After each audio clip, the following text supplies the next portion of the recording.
But the Washington Post reports that earlier this month, Deputy Attorney General Rod Rosenstein personally phoned the White House counsel to say new information had posed an obstacle to Kushner's clearance. Meanwhile, new reporting from the Washington Post that officials in at least 4 countries have privately discussed ways they can manipulate Jared Kushner by taking advantage of his complex business arrangements, financial difficulties, and lack of foreign policy experience.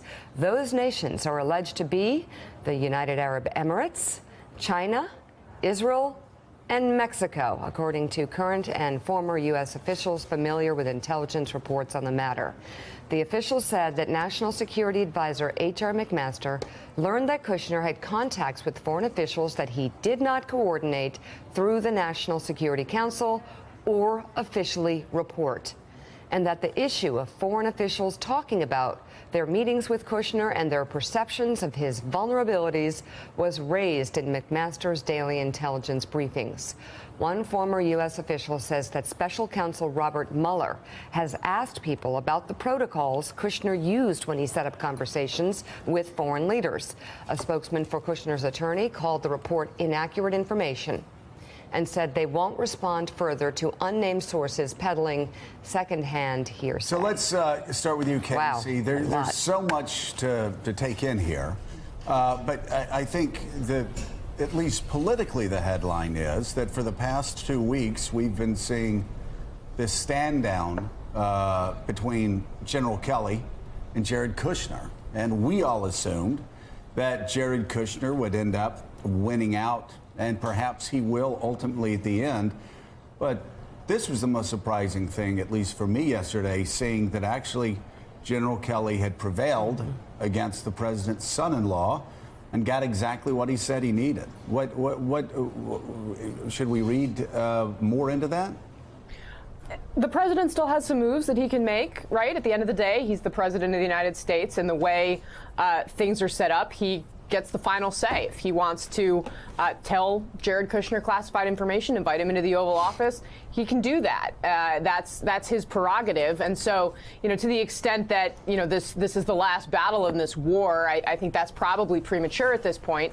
But I do think this idea that Jared Kushner is conducting essentially a freelance U.S. foreign policy is something that is potentially really damaging for him with members of Congress, with other stakeholders. It's really a completely unprecedented situation that you would have our national security intelligence officials getting essentially intelligence product from our agencies that says, hey, this guy that's extremely close to the president, that can walk into the Oval Office whenever he wants, that reads the presidential daily brief, is somebody that our foreign leaders are actively trying to exploit, so much so that we heard about it completely separately. That is a remarkable state of affairs. John, though, one of the things that's interesting in the story would be that H.R. McMaster would be surprised that Jared was having these meetings, because during the transition, one of the complaints was he was meeting with the Saudis. He was, hang on in his job. Kushner really reflects that, Kelly's in a pretty strong position here. At the same time, he's not a member of the president's family, and actually getting rid of members of the president's family is something that nobody in this administration has accomplished.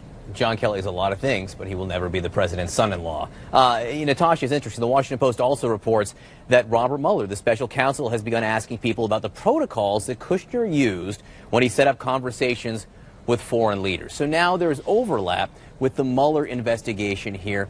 Do you think that is an area that will be, of hot pursuit for the special counsel?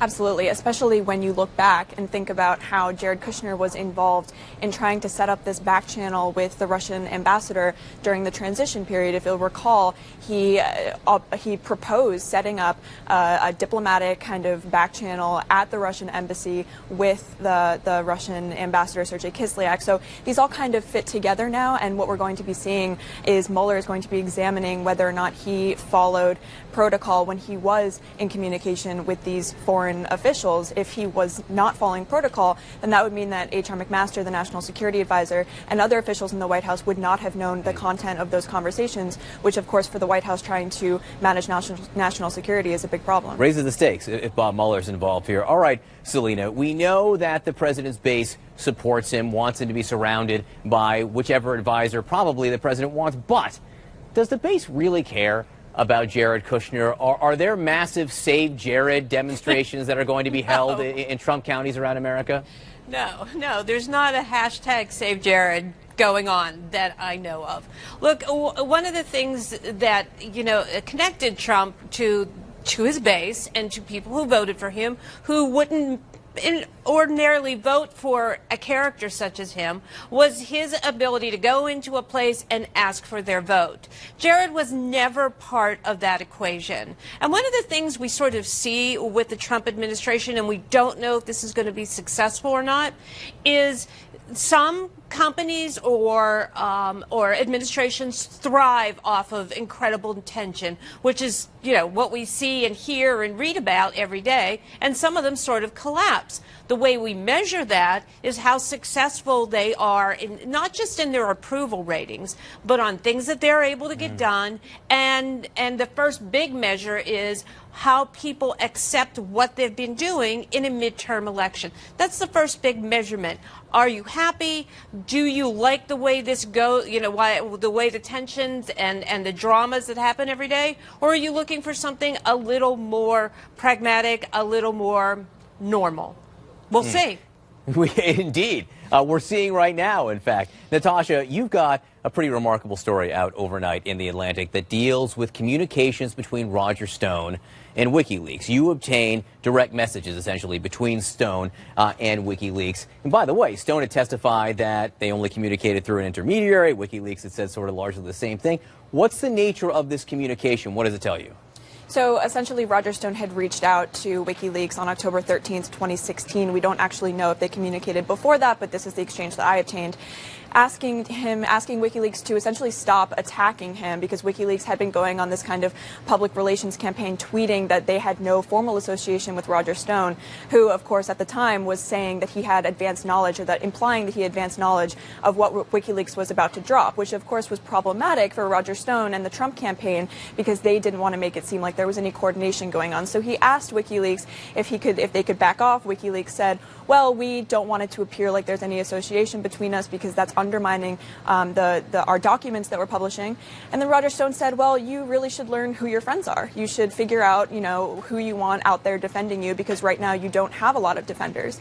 And then on the morning of November 9th, of course, after Donald Trump did win the election, WikiLeaks reached out again and said, are you happy now? We're now free to communicate. It's interesting. It shows they were communicating, which is something that we didn't necessarily know before. It doesn't necessarily show that they had a close relationship. But as you mentioned in the article, you haven't seen everything as far as we know. We haven't. And Stone actually told me that he turned over a bulk of his communications, or the entirety of them, to the House Intelligence Committee, but he would not immediately share those with me. So, Alex Burns, you have a story in the paper overnight, too, which gets to one of the other big issues facing the country right now, and it's guns, and the political implications of it, and how politicians around the country from both parties are dealing with this issue right now, politically and, I think, legislatively. That's right. And what you really do see between the two parties is this split along geographic lines, that the pain on the Republican side is being felt by suburban politicians, folks who are closer to big cities, don't have a lot of constituents who embrace hunting culture, but do have a lot of constituents whose kids go to big high schools and elementary schools that look at an event like Parkland and just feel terrified. Those Republicans you see really trying to make some kinds of gestures in the direction of gun regulation. On the Democratic side, John, for as long as I think any of us can remember, there has been a sense, or at least 20 years, that Democrats need to do what they can to placate the NRA and to really court gun owners and to show that they're not a party that's hostile to gun rights. Often they've not been terribly successful at doing that. But really right now at a critical moment in the cycle, you have Democratic candidates for governor in places like Ohio and Minnesota who in the past have had pretty warm relationships with the NRA, trying to show that actually now they've either completely changed their minds or they've meaningfully changed their minds, and certainly that they reject NRA support. It's super interesting to see how these politicians are moving left, right, and center in this issue all at once. All right, Selena Zito, you were a terrific reporter. If you have a spokesperson or a communications director for a politician tell you that, you know what, sometimes I tell white lies, how would that change your relationship with that person? We don't know the context of Hope Hicks, who's the president's communications director. It's unclear to me the context of what she said in the House Intelligence Committee, where she admitted she tells white lies on behalf of the president, but still, it's very unusual for someone whose job it is to disseminate information to admit that sometimes they lie. Right. Well, I mean, I think there's this general understanding among reporters is that a lot of times communications people, especially if they're dealing it with you publicly and there's a bunch of other reporters around, you're going to get white lies. It's important to get to them to yourself and say, hey, okay, what's really going on? I need to understand this. I need to understand what's really going on. I mean, unfortunately, white lies is sort of part, I mean, I'm not saying it's acceptable, but I am saying it's sort of part of that relationship between a communications person and a press person. I did want to make a point about what Alex was talking about in terms of guns regulations, because I think it's really important right now. In that House special election in the district that I live in Pennsylvania 18, the Democrat, Connor Lamb, has come out and said that he is not for more gun regulation. He said that last week in the aftermath of what happened in Parkland. It's the first time that we have seen in a very long time someone on the Democratic side who is in the same, almost sort of in the same position as the Republican. And it's probably a good thing for the NRA because they need more Democrats, and the Democratic Party, I think, need more Democrats who are more Second Amendment friendly in terms of being able to win more elections. You see that race is tied right now. I bet that has something to do with it. It's past the primary, though. He didn't have to deal with that issue in the primary quite the same way, where there are different implications. Selena Zito, Alex Burns, Natasha Berger, thanks so much. Great discussion. I appreciate it. Very shortly, the president meets with members of both parties. He will talk about those who've been working on the Russia probe over the last year. This has to do with the Republican memo. Jeff Sessions asked the IG to look into it. Well, moments ago, the president weighs in with a new attack on the Attorney General. The president writes, why is AG Jeff Sessions asking the Inspector General to investigate potentially massive FISA abuse? Will take forever, has no prosecutorial power, and already late with reports on Comey, etc. Isn't the IG an Obama guy? Why not use Justice Department lawyers? Disgraceful. Again, the president criticizing his Attorney General. Joining me now is the House Whip, Democratic Congressman Steny Hoyer from Maryland. Congressman, thanks so much for being with us. Appreciate you being here. I hope you had a chance to hear what I was just reading, this new statement from the president criticizing anew the Attorney General for calling for an investigation into FISA abuse. Well, the president tends to call out his friends and his foes for anything that he believes are contrary to his interests. And I think that he's undermined clearly Attorney General Sessions in a lot of different ways from the very beginning. Most of all, of course, for recusing himself and therefore not being able to fully protect Trump from what the facts may show. So I think it's a continuing unfortunate modus operandi of the President of the United States to undermine law enforcement, undermine the Justice Department, undermine the FBI, undermine the credibility of anybody who's trying to get at the truth. Put yourself in the Attorney General's shoes. I mean, he was once a lawmaker like you. Could you work like this? I don't think so. I don't think I would tolerate being undermined in so many different ways by the person who asked me to be the Attorney General of the United States, and a person that I had supported very, very strongly and frankly, uniquely in many ways, being one of very few who were strong supporters of Trump's and believed he could win from the very beginning. But the president is loyal only to those who are absolutely and unquestionably loyal to him. Well, on that point, Hope Hicks, his communications director, testified to the House Intelligence Committee yesterday, apparently told them that she sometimes tells white lies for her boss. Does that concern you? Well, of course. But she didn't say what the white lies were, so we don't know how important those lies are. It doesn't sound to me like it's cleaning the swamp up. It is adding to it when Hope Hicks, who obviously is one of the president's closest advisors apparently in the White House, will not tell the truth about what's happening in the White House. The American people have the right to know what's happening, and the fact that she admits to white lies. Heavens knows what else might be the case, because other than that, she was unwilling to be very forthcoming.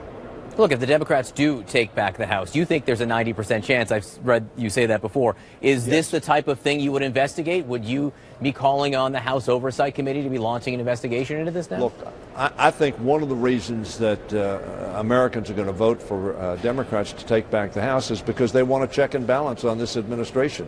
Whatever they think of the administration, they obviously don't have a lot of confidence in their continuity or their transparency or truthfulness. And I think they're worried about this administration and would want to see the checks and balances that our founding fathers had in mind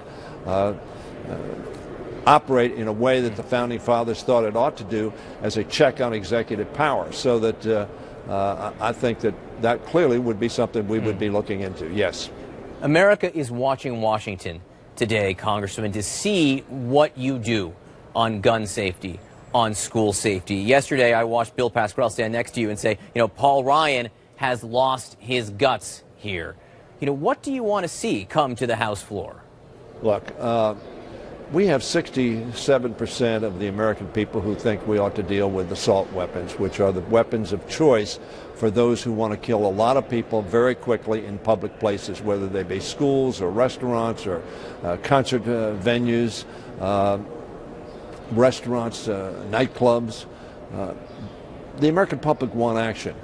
They certainly want action. 97% of Americans, which means the majority of Republicans, Independents, Democrats, all believe that we ought to have background checks that do not have any loopholes, that we know who are purchasing weapons, we find out whether they have mental health problems, whether they have criminal problems, whether they're domestic abuse persons, whether they're terrorists, whether they can't fly on airplanes because of the danger to the air public.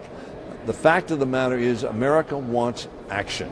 And we ought to have action. And the Speaker has said we will take on the tough issues one at a time. We'll have the courage to do that.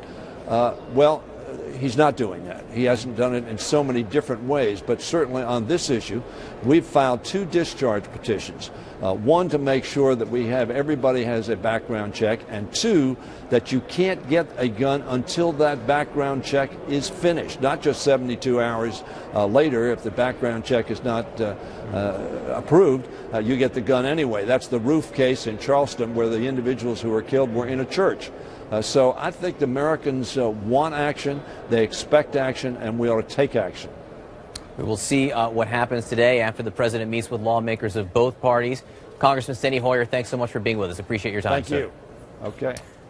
All right, want to go now to Abby Phillip at the White House. Again, we just heard from the president moments ago, Abby, really cutting in to Jeff Sessions, the Attorney General. The Attorney General who actually called for the type of investigation you might think the president wants. It's still not enough. What's going on here? What are the issues and who are the players? Yeah, definitely, and certainly not fast enough for President Trump. This is a person who was one of the president's earliest supporters and is now, as the president has called him himself, beleaguered. This tweet, President Trump says, "Why is AG Sessions asking for the Inspector General to investigate massive FISA abuses? Will take forever and has no prosecutorial power, and already late with reports on Comey, etc." The president also is concerned, apparently, that the Inspector General is an Obama guy, a holdover from the Obama administration. And he's wondering why Sessions will not use Justice Department lawyers. Now, Sessions announced this yesterday in an effort to sort of get ahead of this issue and try to put it through what it would, under normal circumstances, be a normal Department of Justice process. Have the Inspector General look at it. The Inspector General is also already looking into how the Clinton investigation was handled. But it's clear that the President Trump is not happy with the pace of this, and he thinks Jeff Sessions should be much more aggressive. President Trump's anger with Sessions has not abated over the last several months. These attacks are still growing very public and continuing for months and months. Meanwhile, Sessions remains in the job. And, recently, when the last time President Trump attacked Sessions in this way, it was clear that, the president's advisors believed that these would continue, that he would not stop criticizing Sessions publicly, but that it was still not clear whether there was any intention to move Sessions off of this particular job. We also know that in the last year, there were a lot of efforts made to keep Sessions from resigning in the face of these criticisms from his boss. But obviously, John, this saga continues, and President Trump wants his Department of Justice to be more aggressive in investigating the prior administration, investigating the use of the foreign surveillance program in the overall Russia investigation, because that's ultimately what a lot of this is about. He just called his Attorney General disgraceful. The President of the United States just called the Attorney General that he nominated disgraceful and is pushing for some kind of Justice Department lawyer investigation into the FBI. Abby Phillip at the White House, thank you very much. We do have more breaking news. Paul Manafort pleading not guilty to these new charges moments ago. We'll have details right after the break. Before any other senator, disgraceful, he said. Let me read this to you. Why is AG Jeff Sessions asking the Inspector General to investigate potentially massive FISA abuse? Will take forever, has no prosecutorial power, and already late with reports on Comey, etc. Isn't the IG an Obama guy? Why not use Justice Department lawyers? Disgraceful, all caps, exclamation point. This comes as the president's former campaign chair pleaded not guilty to new slate of federal charges. That was Paul Manafort leaving the courthouse just moments ago. Again, pleading not guilty to these new charges, a trial date set for September. The president's son-in-law, in the meantime, has lost access to the nation's most sensitive secrets. Countries now reportedly thinking that they could play him for information. Our correspondents following this head-spinning array of developments. Let's begin at the White House and the president's comments about the Attorney General. Caitlin Collins is with me. Caitlin, what's going on here?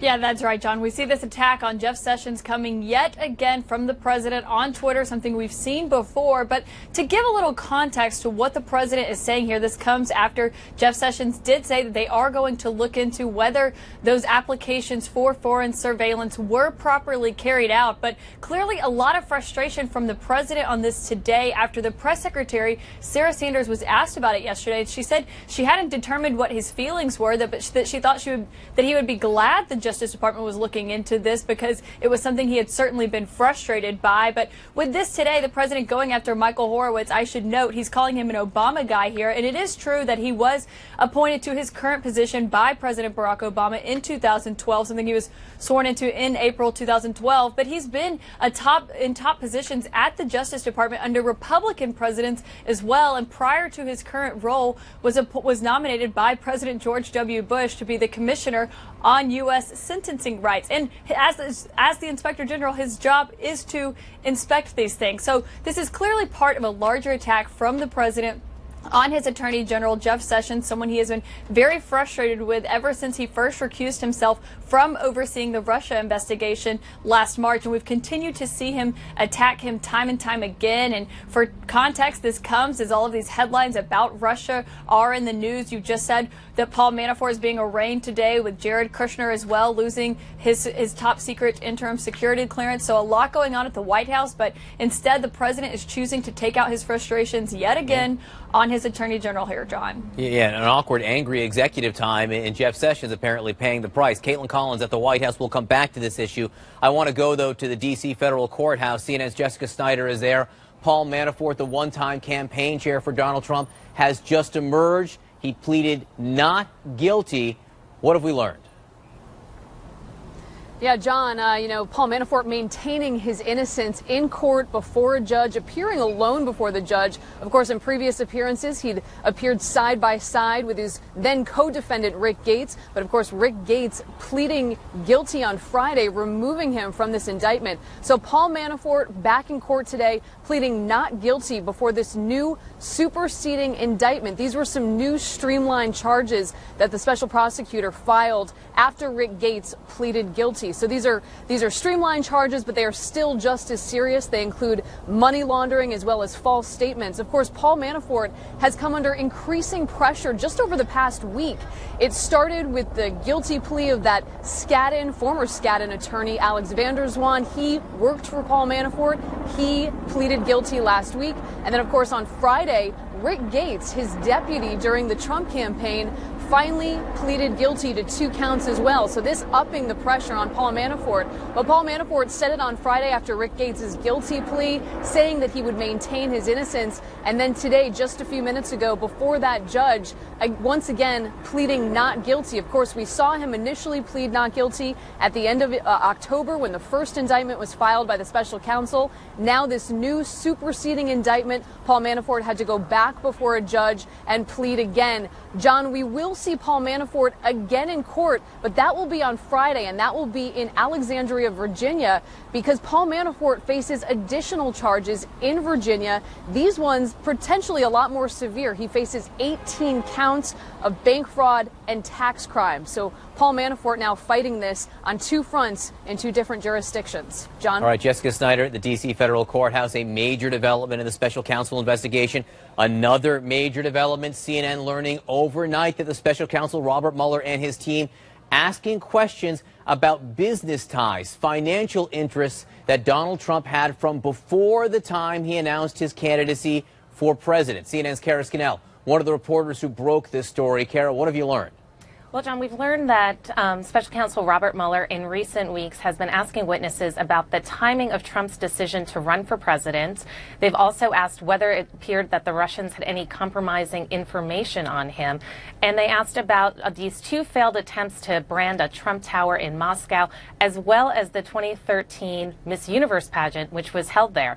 Now, President Trump has told the New York Times that it would be a red line to look into his finances and those of his family. But the special counsel Robert Mueller's mandate and his authorization is to look at anything that arose or may arise from the investigation. We've seen from the indictments and the guilty pleas that the special counsel's team is doing a very deliberate and a very thorough investigation. Now, we also had from one of our sources tell us that it wasn't clear from the questioning if Mueller had any evidence of wrongdoing. And our source told us, quote, "You can ask everything even if you don't think it's credible. The allegations are out there," and it was checking the box. John? Kara Scannell, thank you so much for being with us and your reporting. Appreciate it. Again, but wait, there's more.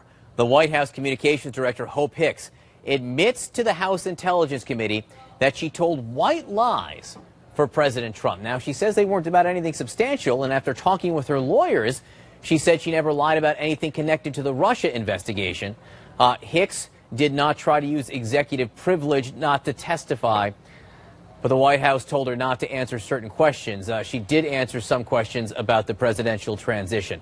All right, joining me now, Democratic Congressman, member of the House Intelligence Committee that oversaw that testimony from Hope Hicks yesterday, Eric Swalwell from California. Congressman, thank you very much for being with us. I got a lot to ask you. Let's start with some of the issues directly for your committee, then we'll expand from there. Hope Hicks saying that she told white lies on behalf of the president. What's the context there? What exactly did she mean? Well, John, I can't go into the context of that. You know, we don't report out what witnesses say. I will just tell you that she refused to answer a number of questions as it related to the credibility of relevant witnesses in our investigation, which was quite frustrating for the questions that we had and the answers that we needed. And this is on top of efforts that we were pursuing around work that she has done in the White House as well as throughout the transition, where, again, we saw brick by brick put up in the wall to keep us away from what was going on with the Trump team and Russia. The Washington Post, CNN, and others reporting that she did say she has told white lies for her boss. You don't want to get into the testimony, but you're not denying that that happened, are you? Again, I'm not denying it, John, but I'm not going to go into it just to kind of stay consistent on characterizing witness testimony. But I will say there were straightforward questions about the credibility of relevant witnesses in our investigation that she refused to answer. Okay, moments ago, the President of the United States put out this statement where he attacked the Attorney General, among other things, called him disgraceful, critical of the Attorney General for launching an investigation into alleged FISA abuse in the Russia investigation. Your reaction to this? I agree with him that it's disgraceful, but it's disgraceful because there's no evidence of any FISA abuse. So we have different problems with Jeff Sessions, but this is what it looks like when the walls start to close in. His president's son-in-law lost his security clearance yesterday. Paul Manafort was indicted for additional counts today, and I think you saw yesterday that the strategy with Hope Hicks has backfired, and so the president, as he does, is acting out. So you don't think there should be an investigation at all, right? I mean, look, insofar as it's anyone's responsibility to look into alleged abuses, wouldn't it be the Inspector General of the Justice Department? Isn't that the right place to have these questions asked and answered? Absolutely, but once the investigation is closed, what I don't like about this is that this investigation is ongoing, and so to try and have a live review of it as it is taking place, I think is only an effort to disrupt and obstruct it. So once the investigation is over, it's always fair game for Congress and the Inspector General, but right now I think to try and horn your way into that investigation, it only serves one purpose, which is to affect where it could go. CNN reporting overnight that the special counsel has been asking questions about the president's finances and business dealings from the time before he was president. Has this been a focus of your investigation in the House Intelligence Committee? Yes, John, and I'll tell you why. As you saw with Bob Mueller's indictments a few weeks back, the Russians began around 2014 their meddling in our election with the Internet Research Agency. We know that Donald Trump in 2013 in the winter went over to Moscow for the Miss Universe contest, and we knew that at the time he was considering running for president. And so what business transactions he had over there at the time and what investments he sought to make in Russia, in 2015 we know that there was an effort to put a Trump Tower in Moscow, are certainly relevant to any influence that they may have had over him. Our reporting has been from Manu Raju and others, though, that these Republican-led committees have actually stopped short of asking too many questions about business dealings. Well, I can tell you that the Democratic side is not stopping short, but where we are coming up short is that we don't have subpoena power. We want to subpoena Deutsche Bank. We know that that is a lender of the president's. It's a lender who has been fined before for laundering Russian money. We think that we should at least, be able to look there. And so the only records that have been subpoenaed in this case have been the bank records of Fusion GPS, which is just an effort, I think, to undermine the financial backing of that Steele dossier. We think we should, look everywhere, use our subpoena power aggressively, and be as dogged in understanding what the Russians did as the Russians were in trying to meddle in our elections. So, Congressman, not only are you on the House Intelligence Committee, but you are a California Democrat. And the California Democratic Party over the weekend declined to endorse longtime incumbent Senator Dianne Feinstein in her re-election bid. Do you support the vote of the delegates? I disagree with the delegates, and John, if I remember correctly, it was standing right here in this spot where I endorsed Senator Feinstein when you asked me if I would. So I'm still behind Senator Feinstein. I think you're seeing who she is in the way that she's standing up to the Trump administration, standing up for Dreamers, and doing all she can to reduce gun violence. She was the person who got the assault weapons ban passed. What does it tell you? What does it tell you, though, that California Democrats have different concerns than you, apparently? I think as she, tells the voters, about her record, this is a state that is growing. It's a state of immigrants. We have new voters that, may not over the past, decade been familiar with her. But I'm confident that once they know, who she is, particularly millennial voters, that she'll be, quite popular with her, and they'll know that she's going to protect them in their schools. Congressman Eric Swalwell, thanks so much for being with us. Appreciate it. My pleasure. All right, an emotional return for students at the Marjorie Stoneman Douglas High School in Florida 2 weeks after the shooting that claimed 17 lives. Classes have now resumed. We are live there. Also this morning, Dick's Sporting Goods, one of the nation's largest sporting good retailers, says it will stop selling assault-style weapons.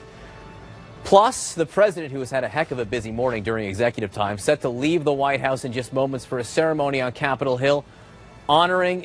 But I know I have to start. I have to face it head on. At least that's just my approach. I'm nervous. I feel the same as her.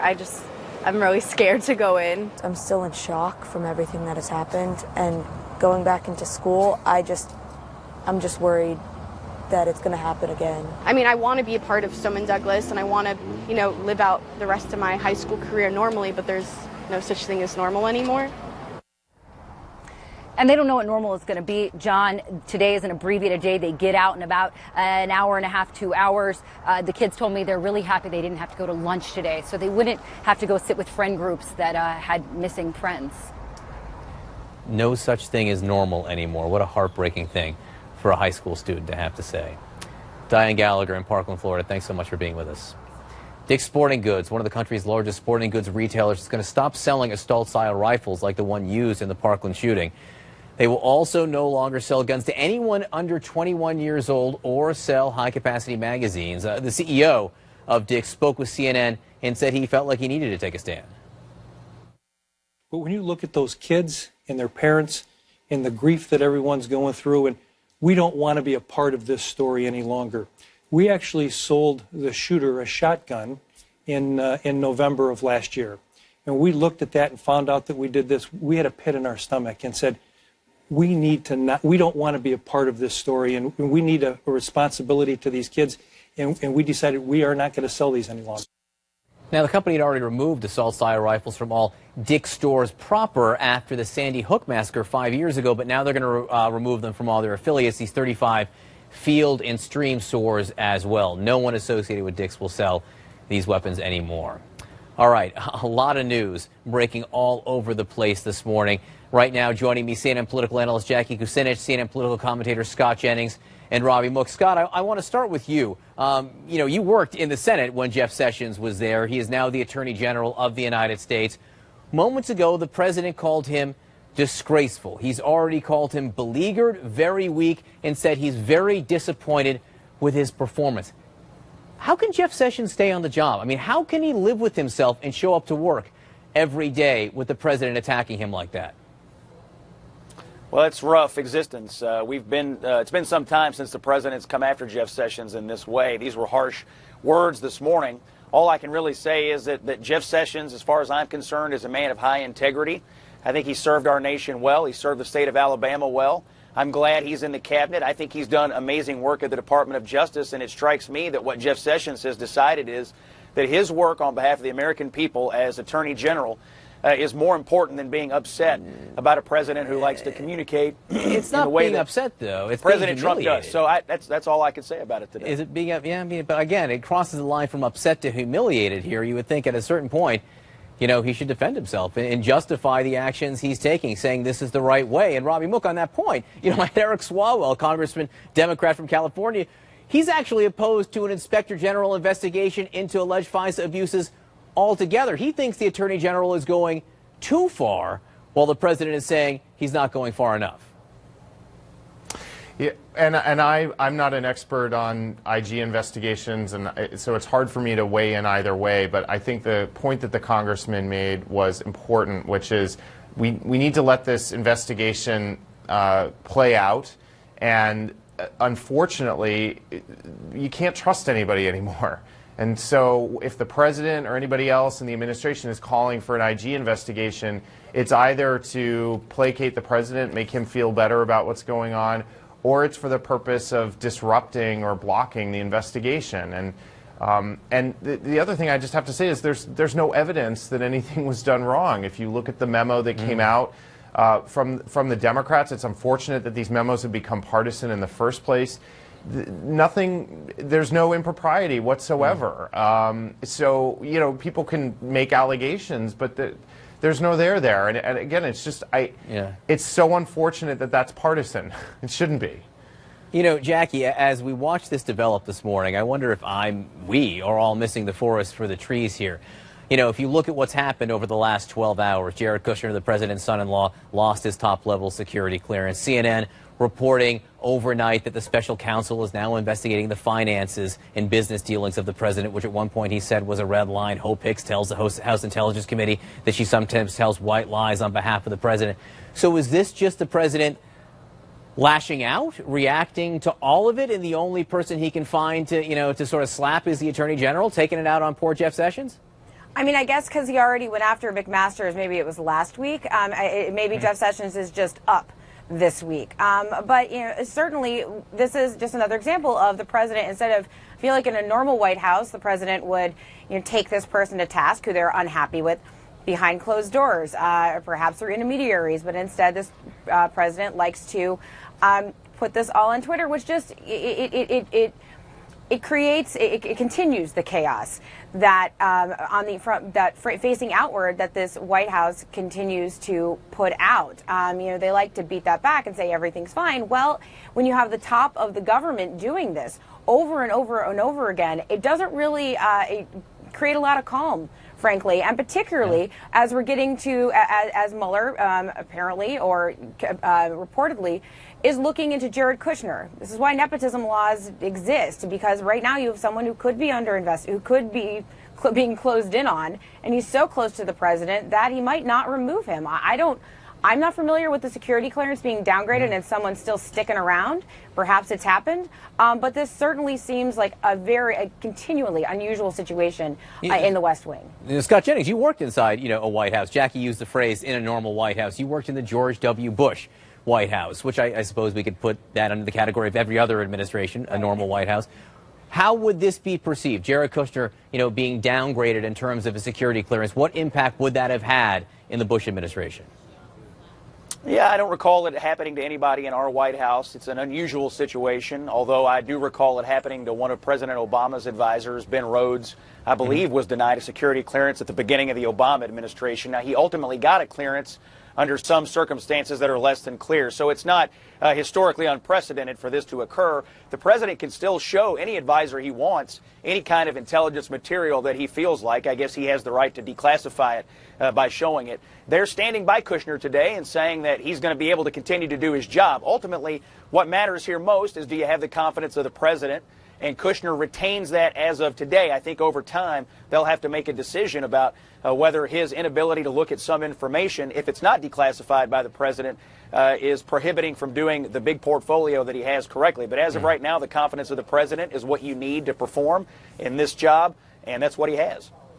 Robbie, I want to ask you a question about guns. As someone who has worked for Democrats in campaigns before, it can be a difficult issue, a challenging issue over time. You have these Democratic senators up for re-election in red states right now. You have Democrats running in primaries now where they're moving to the left on this issue a little bit and trying to prove, I think, more consciousness about the gun control measures that they might advocate for. What do you think the specific challenges are facing Democrats now on this issue?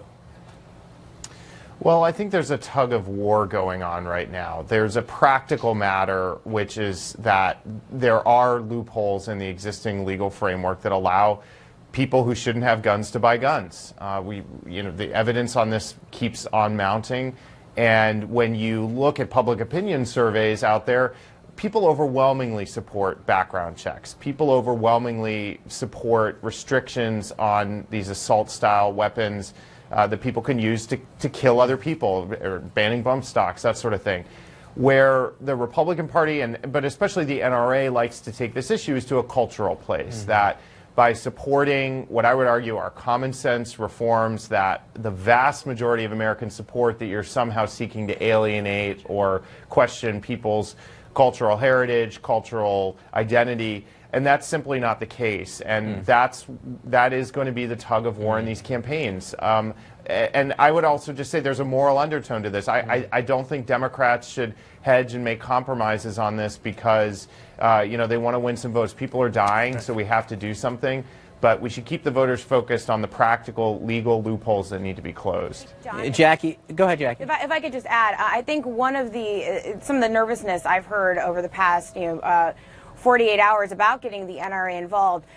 Gun issues are an animating issue on the right. People go out and vote because of gun rights. The left hasn't shown, to an extent, it has been from some races to some races, but the gun control movement hasn't gotten out voters and hasn't had the passion to get people to the polls the same way the other side has. So that's going to be a real challenge. If we're still talking about this, the closer we get to November 2018, if the Democrats can get their people out the same way that Republicans can on the gun issue.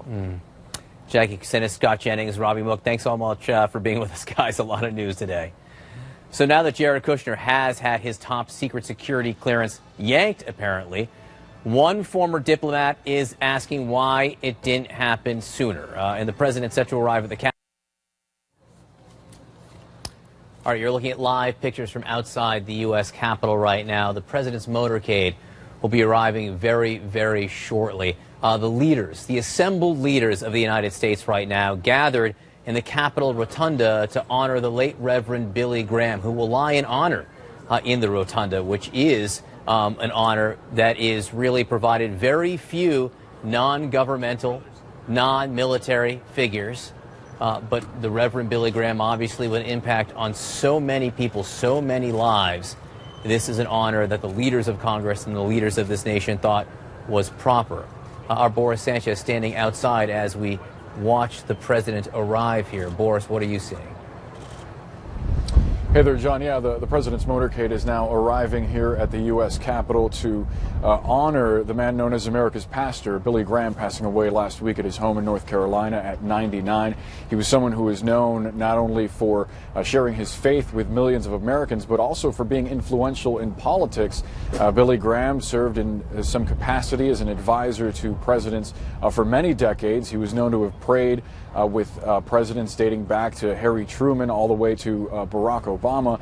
He becomes only the fourth private citizen to lie in honor here at the Capitol. He joins Rosa Parks and two Capitol Hill law enforcement officers that were killed here during a shooting back in 1998. Of course, the president is going to be joined by some of his colleagues, including House Speaker Paul Ryan and Senate Majority Leader Mitch McConnell. Also on hand, Vice President Mike Pence, who called Billy Graham one of the greatest Americans of the 20th century. It'll be interesting to see just how the president commemorates this moment. Again, a historical figure by any standard, certainly one that has had a profound influence on the way that we view religion and politics over the last 50 years or so, John. You know, it's so interesting. The Reverend Billy Graham had met with every U.S. president since Harry Truman, and as you say, Boris, had a profound impact on many of them. George W. Bush said it was one of the reasons that he stopped drinking. Richard Nixon, a close personal friend. Donald Trump has said that Billy Graham was key to his own discovery of his own faith. We're going to keep our eye on this throughout the next several minutes as leaders arrive for this ceremony. In the meantime, I want to discuss some of the other major breaking news. Jared Kushner having his security clearance, his security level downgraded. Joining me now to discuss this, Norm Eisen, former ambassador and ethics czar. He's a CNN contributor. Thanks so much for being with us, Ambassador. I appreciate it. You say that Jared Kushner should have lost this clearance long ago. Explain. John, thanks for having me back. Mr. Kushner has exhibited all of the indicators that when I was working in the White House would have led not only to losing your security clearance, but losing your job. He omitted critical information from his financial disclosure forms. He left out, and we're talking about dozens of examples, meetings with foreign individuals on his FBI security clearance forms. He conducted his own private meetings against the advice of those in the national security establishment with figures from foreign powers. He has enormous and growing debts that make him a potential target for influence. And now we learn that foreign governments did try to influence him. So these are all the red flags. If he weren't the president's son-in-law, he would have been gone long ago, even in this administration, certainly in any prior one of either party. Just to be clear, what the Washington Post reports is that these countries talked about the fact that they might be able to play him because of the various circumstances there. The Post also reports that the National Security Council was unaware of some of these meetings that he held with foreign countries. Isn't clear whether he held the meetings against the advice of the National Security Council. And, you know, Abby Lowell, Jared Kushner's attorney, would say at this point they've complied with all the requests. They've gone above and beyond. And the fact that it took so long is because Jared Kushner's financial dealings are so complicated. He's a private citizen. He was a businessman. It's unusual, et cetera, et cetera. The question for you, and again, not only have you worked in ethics inside the White House, you've also worked as a U.S. ambassador. You know, can he fulfill his duties without the top-level security clearance? John, there's a debate going on about whether or not Mr. Kushner can do so, and some people that I respect think he can. I am not buying it. I know how essential it is to conducting diplomacy, to have that highest level of clearance. I enjoyed it. When I served our country abroad for almost 4 years, I couldn't have done my job day to day without it. Here is a man who's charged with some of the most sensitive relationships and negotiations we have: Middle East peace, Israelis and the Palestinians, broader issues in the Middle East. How on earth, if he's not fully informed, how can he represent the United States in those conversations? Ambassador, I have time for just one more question here. Very quickly, one of the things inside the Washington Post story was that the perception within the national security community, they were so concerned about the possibility, again, that foreign countries might be able to play Jared Kushner, that it came up in the National Security Advisor's H.R. McMaster's daily intelligence briefing. What does that tell you? It tells me that this is a major risk for the White House and for the national security of the United States, that even with the lowered security clearance, there's still a grave danger to having Jared Kushner there. He should be gone yesterday, John. Tomorrow is not soon enough. Ambassador Norm Eisen, thanks very much for being with us. Appreciate it. I want to take you back to Capitol Hill right now. We do have live pictures. This will be a service for the late Reverend Billy Graham. This is inside the Capitol Rotunda. You can see Democrats and Republicans side by side with each other, bipartisan, really outpouring of honor and emotion today to honor the man, where very, very shortly a ceremonious service will begin honoring the late Reverend Billy Graham. He will lie in honor inside the Capitol Rotunda, only the fourth private citizen ever to do so. We are going to watch this throughout the morning because it is a wonderful vision. The outpouring of emotion, I think. The outpouring of love, I think, for this man. You're looking at the former governor of Texas, the current Energy Secretary, Rick Perry, right there, for instance, and there are plenty of Democrats in there as well. Joining me this morning, seen as Boris Sanchez, who is covering this. Also with me, Randall Balmer, CNN contributor, chairman of the Department of Religion at Dartmouth, and Reverend Dr. Susan Johnson Cook, a former U.S. ambassador for international religious freedom and former faith advisor to President Clinton and President Obama. Boris, just very quickly, give me the TikTok here of what we're going to see. Hey there, John. Yeah, from what we understand, there is going to be a few remarks given by a pastor who will mark the life of Reverend Billy Graham. Then we will hear from President Trump. There will be a few ceremonious moments, and then his body will lie in honor here for the rest of the day until tomorrow when he heads back to his home in North Carolina. Obviously, this is a profound moment for so many, not just Christians, but people of all religions, as was noted by President Trump.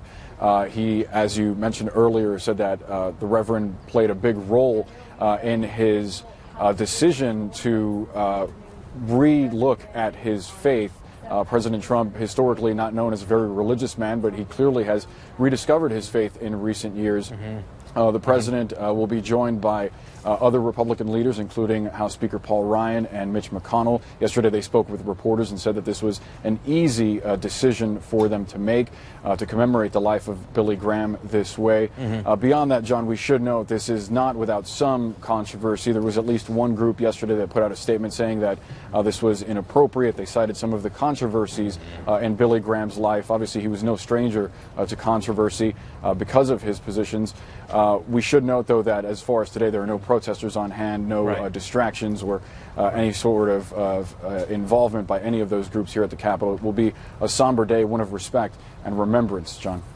Boris, stand by for a moment. Ambassador Johnson, or Ambassador Cook, to you, it is a vision here. It's a very rare thing when you see Republicans and Democrats gathered in the Capitol because they both want to be there together at the same time. What does that tell you about Billy Graham? Well, it's not a political matter. I think, the words respect and remembrance are so important. It's not a political matter. He impacted everyone's lives, and, it's talking about one faith.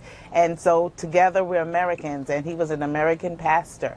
And so I think that we give respect, we give honor. He did his first crusade in the year I was born. So I literally grew up with Billy Graham. My mother was North Carolinian, so you could not get in and out of North Carolina without knowing about evangelist Billy Graham. So he's had an impact, and it's so important that he's here today. And when the remains, the casket carrying Billy Graham, when it is walked into the Capitol Rotunda, it will be the North Carolina delegation that leads it. His home state playing a big role in this. Professor Balmer, to you, again, just the fourth private citizen ever to lie in honor in the Capitol Rotunda. And that, too, tells you something about Billy Graham. By any measure, he was an important and influential person on American life. And so, in that sense, he certainly deserves that honor. And again, we've noted, he met every president since Harry Truman. George W. Bush credits a walk with the Reverend Billy Graham in Maine for helping him stop drinking over time. So he's had not just sort of a political impact, but also a very direct personal impact on some of our nation's leaders, Professor. He has. Some more than others. He arranged a meeting with Harry Truman in the White House, and Harry Truman was not terribly impressed with this flamboyant young evangelist. But beginning with the Eisenhower administration, Graham managed to insinuate himself into the Eisenhower administration. He even offered to do diplomatic missions in the course of his travels around the world. He had a less close relationship with John Kennedy for a number of reasons, including Kennedy's Catholicism.